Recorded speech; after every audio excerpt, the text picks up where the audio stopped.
Hello friends, YouTube channel আমার কথায় আপনাদের প্রত্যেককে স্বাগত জানাই। আজকের বিষয় grant of ad hoc bonus to the state government employees. আপনি পুজোতে বোনাস পাবেন কি না, উৎসব অগ্রিম পাবেন কি না, কারা বোনাস পাবেন, কতদিন সার্ভিস করলে বোনাস পাবেন, কত টাকা বেতন পেলে বোনাস পাবেন, কিভাবে বুঝবেন আপনি বোনাস পাবেন, বোনাস পাওয়ার শর্তগুলোই বা কী, এই বিষয়গুলি নিয়েই আপনাদের সামনে আমার কথা। আসুন একবার দেখে নেওয়া যাক এই বছর বোনাস ও উৎসব অগ্রিম সংক্রান্ত ঘোষণাটা ঠিক কী রকম ছিল।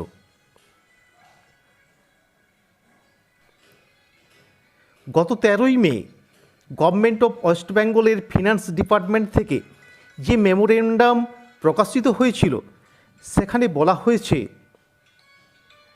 এবছর উৎসব বোনাস রূপে দেওয়া হবে 4,200 টাকা ও উৎসব অগ্রিম রূপে পাওয়া যাবে 10,000 টাকা। আপনাদের নিশ্চয়ই মনে আছে যে গত বছর এই বোনাসের অঙ্ক ছিল 4,000 টাকা, অর্থাৎ এই বছর 200 টাকা বৃদ্ধি করা হয়েছে। আবার যাতে করে বেশি সংখ্যায় কর্মচারীরা বোনাসের সুযোগ পেতে পারেন, তাই বোনাস পাওয়ার জন্য বেতনের ঊর্ধ্বসীমা যা গত বছর ছিল 30,000 টাকা, সেটাকেও এবছর বৃদ্ধি করা হয়েছে। হয়েছে কত? 34,250 টাকা।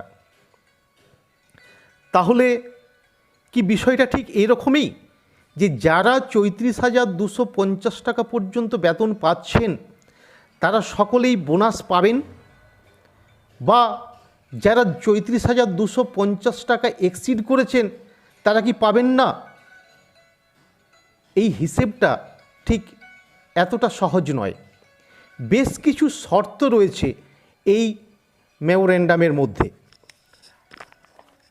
আসুন আমরা কয়েকটি এক্সাম্পল সহ শর্তগুলোকে বুঝে নেওয়ার চেষ্টা করি। দেখুন এক্সাম্পল 1 কি রয়েছে এখানে।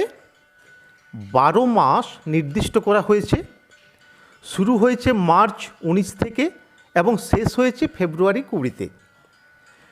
ফিনান্সিয়াল ইয়ার 2019-20 শুরু হয় 1 এপ্রিল 19 থেকে এবং শেষ হয় 31 মার্চ 20-তে। তাহলে এই স্টেটমেন্টে আমরা মার্চ 19 শুরু করলাম কেন? আসলে মার্চের বেতন আমরা এপ্রিলে পাই, আবার ফেব্রুয়ারির বেতন মার্চে পাই। ঠিক এটাকে ধরে নিয়ে আমরা 12 মাসকে নির্দিষ্ট করেছি। এবার একটু খেয়াল করুন, চার্টের মধ্যে দুটো শব্দ নতুন মনে হতে পারে। এক, এনপিএ, যেটাকে আমরা বলছি নন প্র্যাকটিসিং অ্যালাউন্স, আর 2, এমোলুমেন্টস, যেটার ব্যাখ্যা আমাদের গভর্নমেন্ট যে মেমোরেন্ডামটা বেরিয়েছে সেখানে কিন্তু পরিষ্কার করা রয়েছে। যেহেতু এই ফিনান্সিয়াল ইয়ারে আমরা দু ধরনের রোপার মুখোমুখি হচ্ছি, দেখুন প্রথম 10 মাস রোপা 9 এবং শেষের 2 মাস রোপা 19, এই দুই ধরনের রোপার ক্ষেত্রে এমুলমেন্টসের ব্যাখ্যা কিন্তু ভিন্ন রকম। যেমন রোপা 9 অনুযায়ী এমুলমেন্টস হলো pay in pay band plus grade pay, অর্থাৎ আপনি যে বেসিক পেটা পান সেই বেসিক পে সঙ্গে কি থাকছে? Personal pay, special pay, dearness allowance, deputation allowance, steno allowance, যেমন যেমন থাকবে। মূলত শিক্ষক শিক্ষিকাদের ক্ষেত্রে এত সব থাকে না। তাই বলা যায় যে বেসিক পে এবং ডিএ এটার যোগফলটাকে আমরা শিক্ষক শিক্ষিকাদের জন্য রোপা 9 অনুযায়ী এমুলমেন্টস হিসাবে ভাবতে পারি। কিন্তু কোনোভাবেই হাউস রেন্ট অ্যালাউন্স যেটা আমরা পাই কিংবা মেডিকেল অ্যালাউন্স যা পাওয়া যায় এগুলো কোনোভাবেই এই এমুলেন্টসের মধ্যে ইনক্লুড হবে না। এটা গেল রোপা 9 অনুযায়ী এমুলেন্টসের ব্যাখ্যা। আসুন একবার দেখে নিই রোপা 19 অনুযায়ী কি বলা হচ্ছে। রোপা 19 অনুযায়ী এই এমুলেন্টসকে রিভাইজড এমুলেন্টস হিসাবে মেমোরেন্ডামে প্রকাশ করা হয়েছে। সেখানে কি বলা হচ্ছে? বলা হচ্ছে the pay drawn in the applicable level in the pay matrix in the revised pay structure and includes the non practising allowance. অর্থাৎ শুধুমাত্র যে বেসিক পাচ্ছেন এবং যদি কোনো এনপিএ থাকে তবে এই দুয়ের যোগফলটাকে রোপা 19 অনুযায়ী এমুলেন্টস হিসাবে দেখা হবে। তাহলে আসুন আমরা আবার ফিরে আসি এক্সাম্পল 1-এ। দেখুন মার্চ 19-এ কোনো একজন কর্মচারীর বেসিক 12,040 টাকা, 125% যদি ডিএ ধরি তাহলে ডিএ হচ্ছে 15,050 টাকা, এনপিএ নেই, এমুলেন্টস যোগ করে হলো 27,090 টাকা। মার্চ, এপ্রিল, মে, জুন একই রকম চলল। জুলাইয়ে ইনক্রিমেন্ট হওয়ার কথা, তাহলে জুলাই থেকে ডিসেম্বর একই রকমভাবে চলবে। অর্থাৎ প্রথম 10 মাস রোপা 9 অনুযায়ী এমুলেন্টস হিসেব করা হলো। শেষের 2 মাস ধরি জানুয়ারিতে বেসিক হচ্ছে 32,500 টাকা, এনপিএ নেই, যদি এনপিএ থাকে তাহলে ওখানে যোগ করবেন। তাহলে শেষের 2 মাস এমুলেন্টস হলো 32,500 করে। বোনাস পাওয়ার প্রথম শর্ত যেটা বলা হয়েছে যে আপার সিলিং 34,250 টাকা অ্যাজ অন 31 মার্চ 2020। আমার এক্সাম্পল 1-এ 31 মার্চ 2020-তে অর্থাৎ শেষ এমুলেন্টস হচ্ছে 32,500 টাকা, যা লেস দেন আপার সিলিং। সুতরাং এক্সাম্পল 1 অনুযায়ী ওই ব্যক্তি এক্ষেত্রে বোনাস পাবেন এবং বোনাসের অঙ্ক হবে 4,200 টাকা।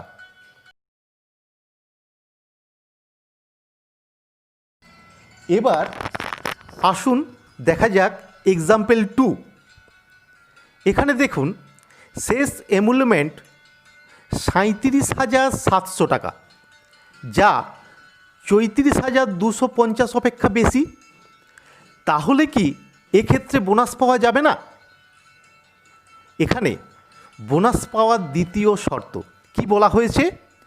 The employees whose revised emoluments on 31 March 2020 exceeded rupees 34,250 but during the year 2019-20 their emoluments at least for 6 months were less than rupees 34,250 per month।